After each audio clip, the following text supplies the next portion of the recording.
Tonight I'm going to try to piggyback on some things that a couple of people on Twitter and social media have pointed out very accurately and with a lot of detail. Josh Hoffman is one of the main ones, a guy who has a great knowledge of Ravens history in terms of how they build the roster, how they attack offensively, and how in some cases the wide receiver position is quote, minimized. And Josh has been one of those guys who, in responses to certain things on social media, tweets or whatever, or YouTube videos, his perspective has been rooted from the standpoint of understanding historically how the Ravens utilize that position. Now, of course, Eric DeCosta took over from Ozzie Newsome in terms of the front office and general manager position, but the common thread there is the same. He worked under Ozzie Newsome. I think the strategies that were used in the draft this past weekend come straight out of the Ozzie Newsome playbook. I don't think anything really changed in the Baltimore front office. You guys can, I'm sure there's probably small little things, but in my opinion, Ozzie Newsome passed the torch to Eric DeCosta,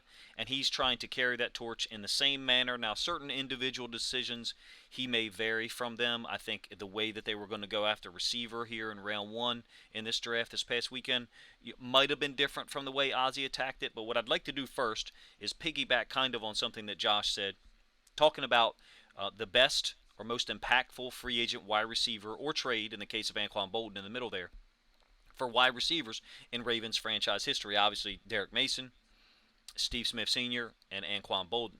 Three guys who had a huge impact free agency or trades in the case of Bolden. I think we traded a third and a fourth for him, which is quite unbelievable if you ask me. So let's look at the characteristics of who they were in terms of when the Ravens acquired them. Derek Mason was between either 30 or 31 years old. First year with the Ravens, generated 86 catches, over 1,000 yards. Anquan Bolden, when he got traded from Arizona to the Ravens, was 29, turning 30. Went from 84 catches to only 64 with the Ravens, 7 touchdowns, 800 yards his first year. Steve Smith, a little older. Of course, he had led the league in receptions and touchdowns in his mid-20s, multiple Pro Bowls. When the Ravens picked him up in free agency, he was 35 years old. First year, 79 catches, over 1,000 yards, 6 touchdowns. Injuries, really played a role in minimizing what he was able to accomplish with the Ravens. So who fits that paradigm? If we're going to say that the Ravens pattern, the Ravens characteristics they look for is guys that are established, obviously, Odell Beckham Jr. to me would be, probably target number one. 29 years old, obviously just got off putting on a show in the Super Bowl. Some of the receptions that he had in the Super Bowl were generated by the Rams offense and utilizing other receivers on clear-out routes to bring OBJ from the other side of the field. Great touchdown catch in the short right part of the end zone. Would still be capable, hopefully, coming back from the ACL injury a second time. Hopefully he's able to come back for somebody, maybe the Ravens. Julio Jones, a little bit bigger, obviously, than Odell Beckham Jr., 33 years old, classic X-receiver on the backside of Tripp stuff. Would fit right in the Ravens system, if you ask me. And they may be a hint in the guys that the Ravens have picked up with the undrafted free agents that's who they're going to try to target because they're all fit the same characteristic: tall, 6'3", 6'4", backside X receivers. Will Fuller, a deep threat, someone that's always shown an incredible amount of talent and playmaking skill. 28 years old. We know injuries are an issue for him. The guy who might fit the paradigm, who might fit in the box of these three guys is Jarvis Landry. Tough, 29 years old. Probably a little bit more effective in the slot, not your classic X like Odell Beckham Jr. or Julio Jones, but someone who can have an impact. One that I'm interested in, who's only like 26 or 27, is Allen Lazard, but I think he's a restricted free agent from Green Bay. Maybe he's re-signed with them, and you guys let me know, if that is true. So those are the guys that kind of fit the characteristics of what has been successful for the Ravens in the past in terms of free agent or trade wide receivers. Obviously, DK Metcalf and Deebo Samuel is the ones that we would like to see. I'm omitting them from this discussion because I'm acting as if there's not a plan in place to go ahead and try to acquire them. Me, in my mind, I think there is. I covered it kind of in a video a little bit, and I kind of tweeted about it a little bit on Twitter the last 24 hours or so, that I think it's quite obvious with the guys the Ravens drafted at tight end, at interior D-line, and then the punter, that they're trying to clear up cap space for something. Now, whether that is just to re-sign Justin Houston, whether that is to sign one of these free agent guys like a Jarvis Landry or a Will Fuller, to a low contract, something that works for the team. I don't know, but I don't think that they've gone out and done that. I think the Ravens are trying to hit an absolute home run with this roster, and I think they're one piece away. DK Metcalf, Deebo Samuel, those guys are that piece. And this is where this video is going to kind of digress. The point of it is talking about who they have as undrafted free agents, and also who has worked in the past and who's out there as free agents to go get. But I'm going to digress for a moment with a theory that I've tested with at least three pretty trustworthy type of people that gave me some feedback on it on social media. I believe the Ravens have already tried to acquire, or at least inquired about DK Metcalf and Deebo Samuel, and I'm going to attempt to, I don't want to say prove that, but just at least give you my theory. And I can't prove it, obviously. I think the best predictor of future behavior is past behavior or past strategy. So in this case, the previous strategy for the Ravens has been draft people in the 3rd or 4th round, maybe the 5th, try to develop them. The Ravens didn't do that this year. They didn't. Why? Why did they not do that? Something else in play? Is there something, Tylan Wallace was a guy that could have been drafted a round earlier in 2021. Devin Duvernay, we got, I think, a third round selection, right? Ravens didn't draft a single one. Is it that they just don't think receivers matter? No. There's some other strategy at play. When I say past behavior predicts future behavior, the Ravens are betraying past behavior in this draft. There has to be a reason for it. I'm going to go through a timeline for you. Hopefully it's interesting to you to illustrate that my theory is the Ravens have tried to acquire Deebo Samuel or DK Metcalf, maybe both, have hit a stop sign, and now are trying to clear up space to make that happen. And honestly, that's not really the point of this video, but I think it's related to it. So, early mid-February, Kyler Murray and then Marquise Brown both removed team picks and connections from social media. Of course, those guys played in college together. They're now on the same team with Arizona. Mid to late March, DK Metcalf and Deebo Samuel, which was, I think early mid-April, are both rumored to be potential trade assets, maybe available. That's about a month or so after the Kyler Murray thing first dropped. Late April, before the draft, Deebo Samuel formally requests a trade, whereas DK Metcalf had come out on social media and said, I don't want to go anywhere. I want to be here, at least as I remember it. Nothing gets done in either case. Suddenly, right before the draft, Kyler Murray and Arizona appear to make up. And you guys can correct me if I'm wrong with this piece of it. I thought it was a week or week and a half before the draft. Arizona decided to extend him for his 5th season. Correct me if I'm wrong on that. He's only going into his 4th year. They've already extended him for his 5th season. I might be wrong with that, but you can correct me there. Clearly, something had got done though that Kyler Murray saw as legit help. Marquise Brown has said he did not tell Kyler Murray about it. Now, let's take Marquise Brown and let's believe him. Okay, let's believe him. He kept his mouth shut as far as the Ravens and everything. So why would we not believe him on that? So something happened. Someone in Arizona told Kyler Murray, hey, there's help on the way. Kyler Murray didn't know what it was, but in any case, it seems as if things have made up there. And in the interim, and this is the point if you ask me, Lamar tweets that he would like DK Metcalf to play in Baltimore. That was right after the rumors about a trade involving DK spiked. And in my opinion, Lamar knew something. Now was he a part of playing it off? Possibly. Are there certain things he didn't know? Absolutely possible. But my point is, I believe between late March and that time period when the Ravens and Arizona had clearly, if you accept my theory, when the Ravens and Arizona had clearly agreed upon the trade, let's call it 7 days ago, let's call it I guess maybe 10 days ago now, they had clearly gone out and tried to move Marquise Brown. I think so.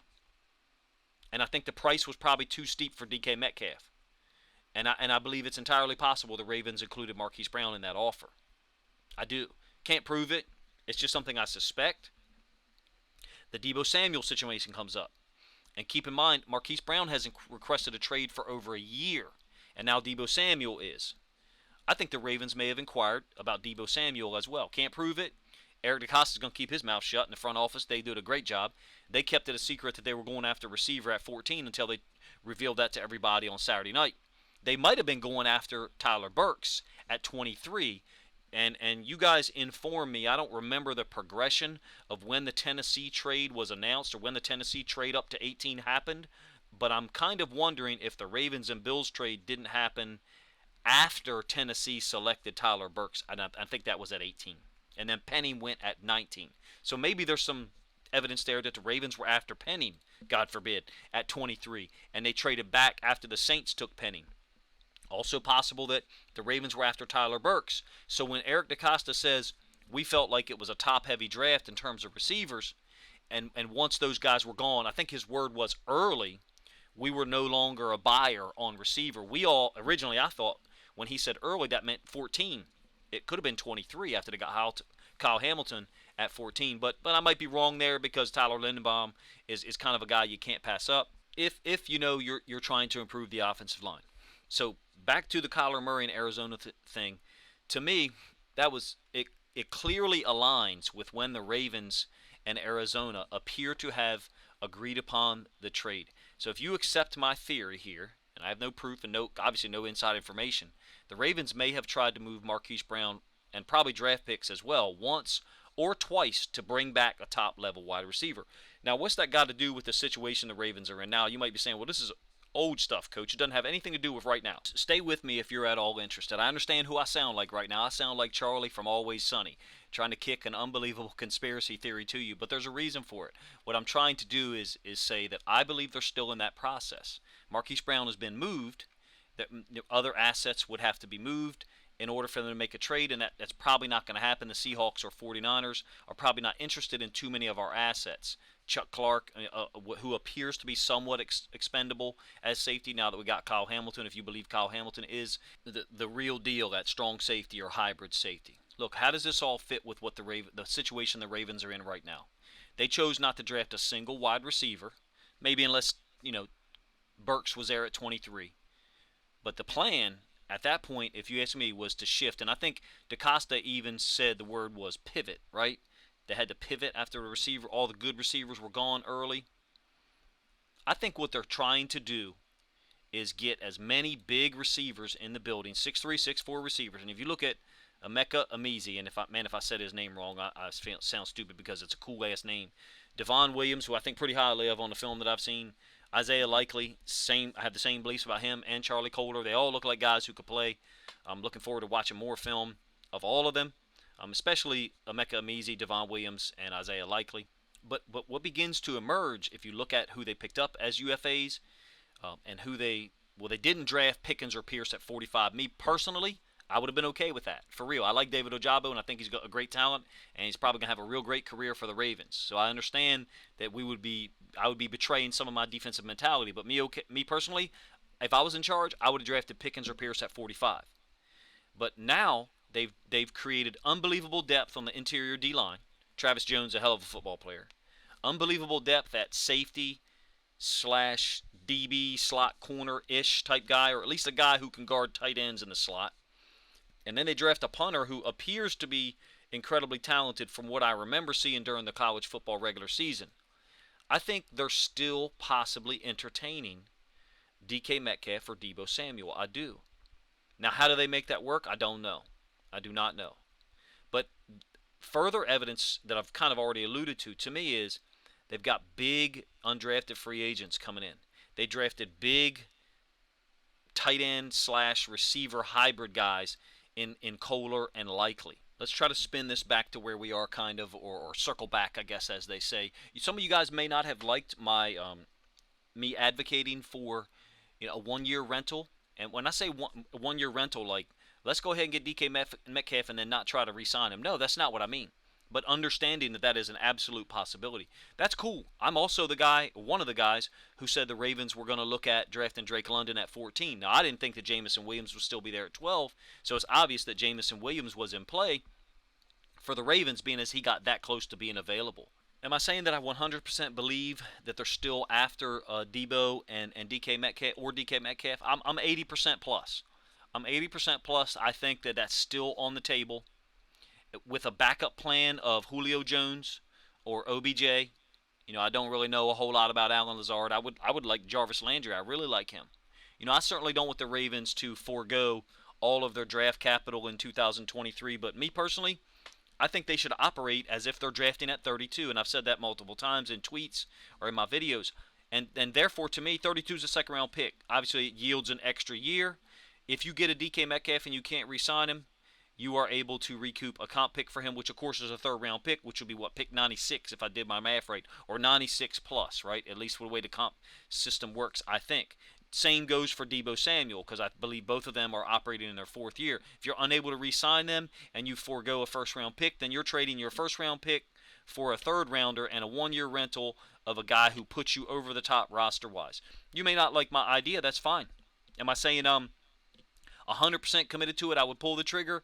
Whatever I've got to do to get to acquire DK Metcalf or Deebo Samuel, get them in the building, as long as they're willing to play while we work on while we work on possibly re-signing them, I would be okay with that. Now, if there's any inkling that they're not going to play until a contract is done, obviously that changes the dynamic. I'm not talking about that. I'm not a contract person. If you want to sit there and go look up contracts, you go do so. And if you accept any part of my thought process that they're still entertaining it, you're looking at guys who could be post June 1 cuts or retirement guys if they see the writing on the wall. And if Nick Boyle is healthy and he's able to contribute, then obviously great, wonderful. We all like Nick Boyle, great player. What happened to him was awful in terms of the injury and setting him back for over a year plus. Sam Cook, wonderful career as a Raven. If he chooses to retire and saves us $2.1 million, great parting gift. Hopefully the Ravens are able to come up with a retirement package to assist him in some kind of way. Derek Wolfe, I think we obviously need to move on from at this point. I've said that in a couple other videos. That group of three guys would be the three main candidates, if you ask me, to possibly recoup some salary structure from. And I'm talking about 2022 if they were to choose not to play football. Of course, in the case of Nick Boyle, he could be a physically unable to perform list guy for the first part of the season. The other one is Jawan James. I don't know how he fits in 2022, and I don't know what that contract issue was about in terms of what happens if we cut him. I do know that Emeka Emezie, Devon Williams, Isaiah Likely fit into the same body size and the same style of play as DK Metcalf. Now, not as explosive, no, but they're ex-receivers that provide big targets and could hopefully, as undrafted free agents, not in the case of Likely, but as undrafted free agents, could hopefully stick around for a year or maybe even sign a 3-year contract with the Ravens. And in the event that DK Metcalf is only here for 1 year, those guys could maybe step in and contribute 40 to 50% of what he offers. Obviously, depending on how they develop and how they work inside the building and on the practice field. Julio Jones would be the other guy that would be the primary target under a 1B scenario, and if you accept any part of my theory at all. Julio Jones would be the guy, big target. I believe that he did not play 100% healthy last year. I think he only played in 10 games, maybe 11, 40-some catches, only 1 touchdown. So obviously way reduced production. 33 years old, big target, can win jump balls. I think we've got to do something to change the dynamic of how the Browns and the Bengals defend, and the Steelers defend us. We've got to do something to change that dynamic. I think the Steelers' defense is on a little different level. I'm talking about lower level than the Browns and the Bengals in terms of speed, in terms of coverage effectiveness. But having said that, they brought in another coach from Miami who is absolutely familiar with the Ravens offense, and Brian Flores, and has a lot of great defensive concepts because he worked with Bill Belichick for so long. If you don't accept my theory that DK Metcalf and Deebo Samuel are still in play and that there's still a plan to try to acquire them, that's fine. I don't take it personally. I mean, I'm not 100% committed to it. I'm not like signing my name to it and committing a $100 payment every month to the theory. But I'm saying that you can have more than one approach happening at the same time. The Ravens could be pursuing that in some manner, while at the same time trying to sign Julio Jones, Odell Beckham Jr., who we know is going to be out for a while, obviously, after that terrible injury in the Super Bowl. Jarvis Landry, to me, would be the guy a little bit more of a higher floor than OBJ or Julio Jones, and I really don't like that floor and ceiling applications to people, but I get it. It makes sense. Jarvis Landry would be the higher floor, lower ceiling. A healthy 100% Julio Jones would be interesting because you wouldn't have to forego any draft capital. You wouldn't have to forego any current players in a trade, obviously, to make it work because he's a free agent. You guys let me know what you think of either of my plans that I've offered to you. I think it should be quite obvious to anyone. They're not going into the regular season with Emeka Emezie, Devon Williams, Isaiah Likely as their starting X, opposite Rashad Bateman, with what appears to be developing as Devin Duvernay, Tylan Wallace, and James Prochet competing for the slot. I offer to you that it's possible Tylan Wallace is going to be the backup to Rashad Bateman, and whoever they bring in, Julio Jones, DK Metcalf possibly, would then be the X, with the undrafted free agents competing for the spot to back him up. That's how I kind of foresee it. Devin Duvernay being the slot guy along with Prochet. You're kind of doubling up each position there and hopefully keeping 6 wide receivers on the roster. If you've listened this long, thank you for putting up with my crazy-ass scheme that I came up with in my brain, or at least how I tried to connect the dots on what's happened since early to mid-February. One thing I would like, if you're willing to comment, is which of these options would you prefer? And I don't mean player, I mean strategies. And I think these strategies are happening at the same time. They're independent of each other, but in some ways they're related.